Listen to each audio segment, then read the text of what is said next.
Welcome to the Dice Tower, a series of video reviews about board and card games. Here are your hosts, Tom Vasel and Sam Healey.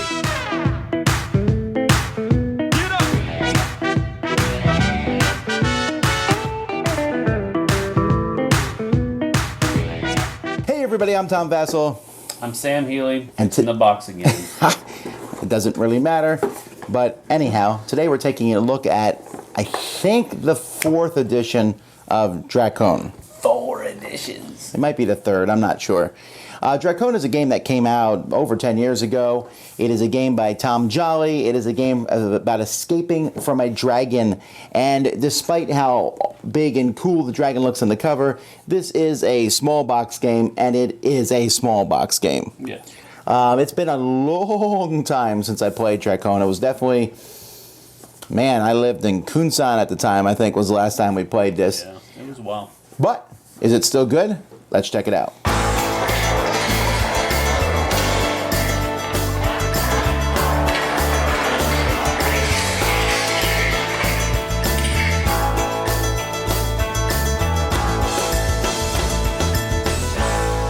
A starting chamber is placed in the middle of the table, and each player is going to take a card that matches their character: thief, knight, ranger, fighter, sorceress, or druid. They'll take the people matching those characters and place them on the starting chamber. Each player is also going to get a handful of tiles, and the game begins. On your turn, you can place a new chamber, or you can move. Now, when you place a new chamber, you place it next to an existing chamber in play, and you simply can't make the arrows of the new chamber face where you're placing it next to. So that this would be illegal. This is completely legal. So as time goes by, the whole place is going to grow. You know, some places have arrows and some don't, but this whole place is going to grow into a very unique and interesting setup. Now, when a player moves, they're going to move into an adjoining thing following an arrow. And when you move in there, something's going to happen. Now here, this is the most common chamber, a player is going to find a coin.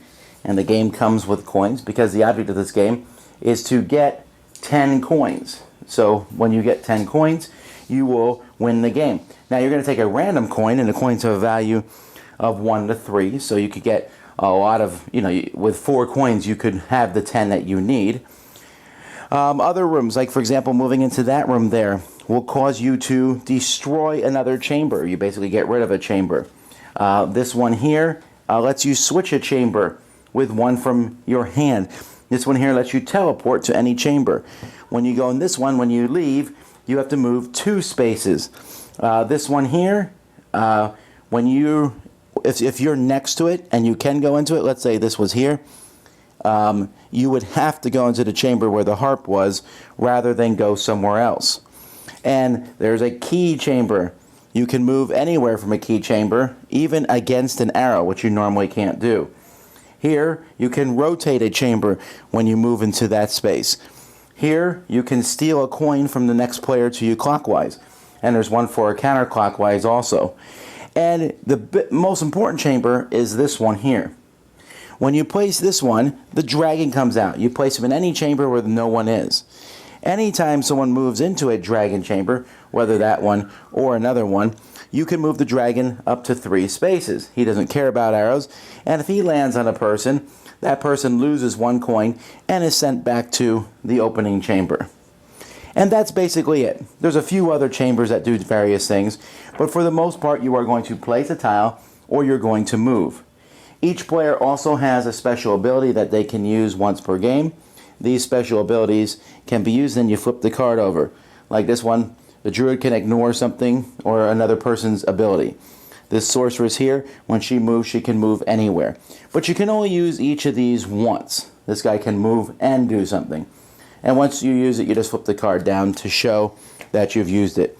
You can play with some optional rules where you have to get out. There's an escape chamber or a teleportation chamber. You get to one of those after you get the 10 gold to get out. And technically the hero's optional ability is an optional rule, but I can't ever imagine playing the game without it. All right, well, first of all, I don't have a list of the differences between this and the older editions. I can't remember anything from the old edition that was different than this. It feels pretty much exactly the same. They might have changed a few symbols. They might have changed the special powers. They certainly changed how it looks. Yes, I think that's the main difference between the old and the new. It got a complete facelift, overhaul. Right, so it looks really nice. Yeah. The stuff in it is great and all. But I feel like the gameplay is the same. For me, I've... Evolved is maybe the wrong word, but I think I've changed what I'm looking for in games over the years. While I don't dislike this game, I found it merely pleasant at best.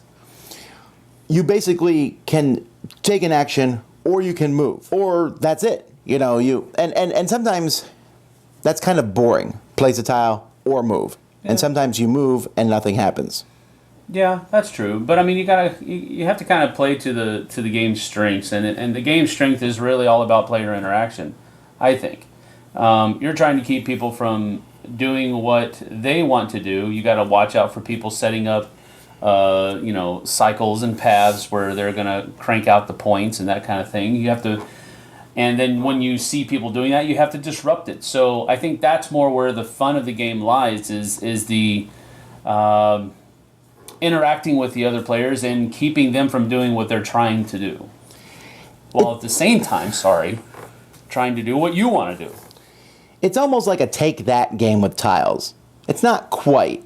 Kind of. But like Sam said about the loop, I don't know that I've ever played a game of Drakon where one of those loops didn't show up.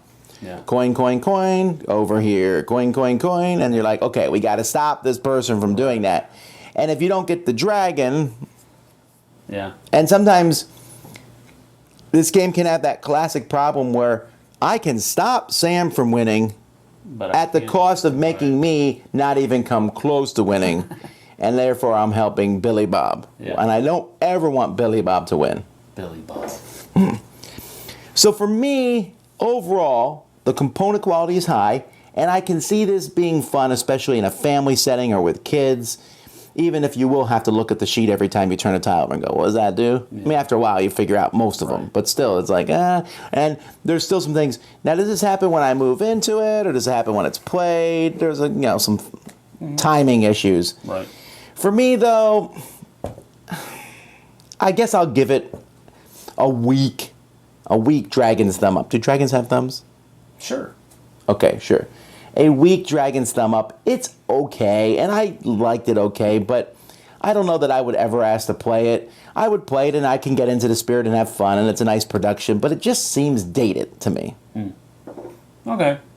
It is dated. I would agree with that. However, I think if you own the original game of Drakon and you still enjoy playing it, buying this would be worth your while because it is a pretty awesome. All right, well, what if someone's never played it? I mean, that's very possible. If you've never played it and you enjoy the lighter end of dungeon crawl games where they're just... I would hesitate to say this is a dungeon crawl. Well, it is. It's definitely a dungeon crawl. You're crawling around a dungeon, and I mean, you're trying to stay away from a dragon. It's definitely a dungeon crawl. It's just at the very, very light, extreme light end of it, of the genre.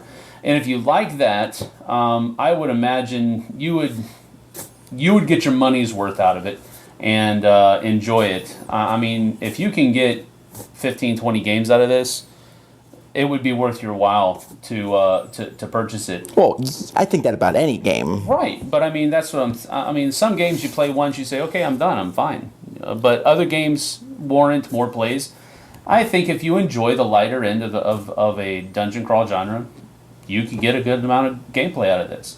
It has beautiful components, really awesome artwork, and I think it's a very good upgrade for what it was. So thumbs. So, I'm going to give it one Dragon Claw up. That's slightly higher than me. Yeah, it is. And that's right, they have claws, not thumbs. Yeah, well, no, they have usually 1, 2, 3, and then their thumbs back here, so okay. They're like this. So I'm going to give it one Dragon Claw up, but it's a definite strong one. I think it's very good for what it is. And that's Drakon.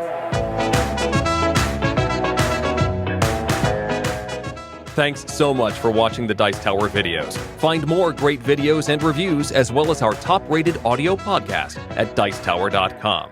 You can also find other great shows at Dicetowernetwork.com. I'm Eric Summerer, and you've been watching The Dice Tower.